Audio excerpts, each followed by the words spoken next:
The king has been acting a bit strange lately. Specifically, he has obviously been possessed by a demon. The thing is, while the demon is very bad at pretending to be the king, it is otherwise a much better ruler than the king ever was, so everyone is playing along with it. Long live the new king. The quiet clicking of Dane's light armor echoed in the vast, empty corridors of the palace. Once upon a time, he would have despised this place, this trove of vice, lies, schemes and cheap sin. He would have taken every single step with disdain, thrown every glance with rage and made every bow stiffly, with barely contained repulsion. He still remembered the time when the palace was a stronghold of darkness, the only thing preventing his country from achieving its fullest potential. But that was then. Now, Dane walked proudly in the gilded halls, held his head high before all those he once detested and smiled at a few, select servants whom he knew and appreciated. The sullen captain of the king's protective detail seemed to have found his light and, in fact, he had. He no longer toiled under the same vicious, stupid king who cared only for the satisfaction of his own sadistic joys. Now, he had a gracious, clever, altruistic king to serve, a king who would have died before letting a single soul be harmed, a king who, on numerous occasions, had to be held back by the shoulders from sacrificing himself from his people. If that king was a demon, then, well, Dane didn't particularly care. The heavens had never been all that good to him, or his beloved nation. No angel had ever saved anyone in Regia, no god had ever descended from the skies to smite an enemy. Heaven had rejected Regia, and hell had taken its place.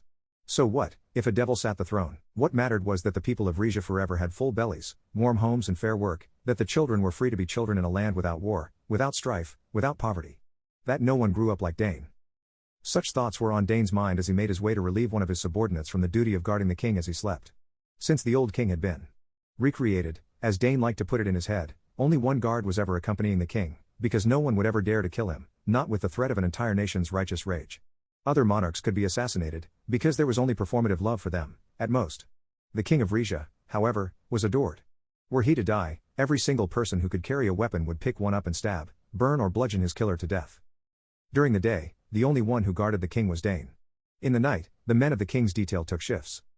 Dane knocked 5 times on the door of the king's chambers, a signal that it was him knocking. Immediately, the door swung open without a sound, and the guard stepped to the side to allow his captain to enter. Dane took his place just as the other guards saluted him and left, off to a well-deserved night's sleep. Alone, now, with the slumbering king, Dane made his way to the window and sat silently down. He liked to gaze outside, over the capital, and see the bright lights in the windows of houses, businesses, workshops. Each one a person happily living a life without suffering. A child, reading a book. 2 young lovers, hiding from their parents in a tavern. An elderly couple, cradling each other's faces and admiring the years that have gone past. A group of friends, planning their next big adventure. A baker, preparing tomorrow's bread. Such ordinary, boring, happy lives, all permitted to exist by the grace of his excellence. Truly, how could anyone not admire him? Dane? The king's voice sounded groggy from behind him. Is that you? Dane turned around and nodded at the newly awoken king. Yes, sire, he answered quietly. I am sorry to have woken you. I shall be more silent in the future. He bowed his head in apology, then raised it again after a few seconds. The king waved his hand dismissively. You don't have to do that, he said. Why not, sire? Asked Dane with an entertained smile. Are you not the king? The panic on the king's face was deeply enjoyable to Dane. No, I mean yes, of course I am. By the end of his stammering, he was bright red. It was funny, how he looked at Dane as if he was wondering if Dane had figured it out, though Dane couldn't put 2 and 2 together, to get 4. Then I certainly have too, Dane answered, turning back to the window. Try to rest, sire, he advised. Tomorrow is a big day for you. For all of us. Right, the king muttered. My wedding, he sighed deeply and for a long time. Dane, you were always honest with me, yes? Dane nodded, even though he was facing away. Always, sire, he confirmed. Then, the king continued, if I ask you, say, if you pity this woman for marrying me, will you answer truthfully? That caught Dane by surprise, but nevertheless he answered, of course, sire. He turned around again to face the king, who raised an eyebrow. So? He asked. I would have pitied her, Dane said slowly, if she had married you a decade ago. He eyed the king thoughtfully. That boy you used to be, sire. God, I would have killed that girl out of mercy, so she wouldn't be forced to be with you. He smiled at the guilt on the king's face. But now, sire, he said. Now, I dare say she should be glad to be marrying a creature like you. The king narrowed his eyes. A creature? He echoed questioningly. Then, surprise and fear overtook his face. You know. He accused.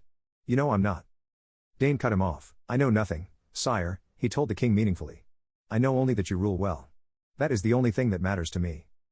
Carefully, the king stared at Dane. So, you know. He mused. And yet, you serve me still? The person you used to be was a horrible thing, sire, Dane answered. Compared to him, you are a saint, he chuckled. You say you are something dark and terrible, yes? He asked, waited for the king to nod confirmation. Do you know what I say to that? What? The king asked impatiently. Dane smiled. I say, long live the new king.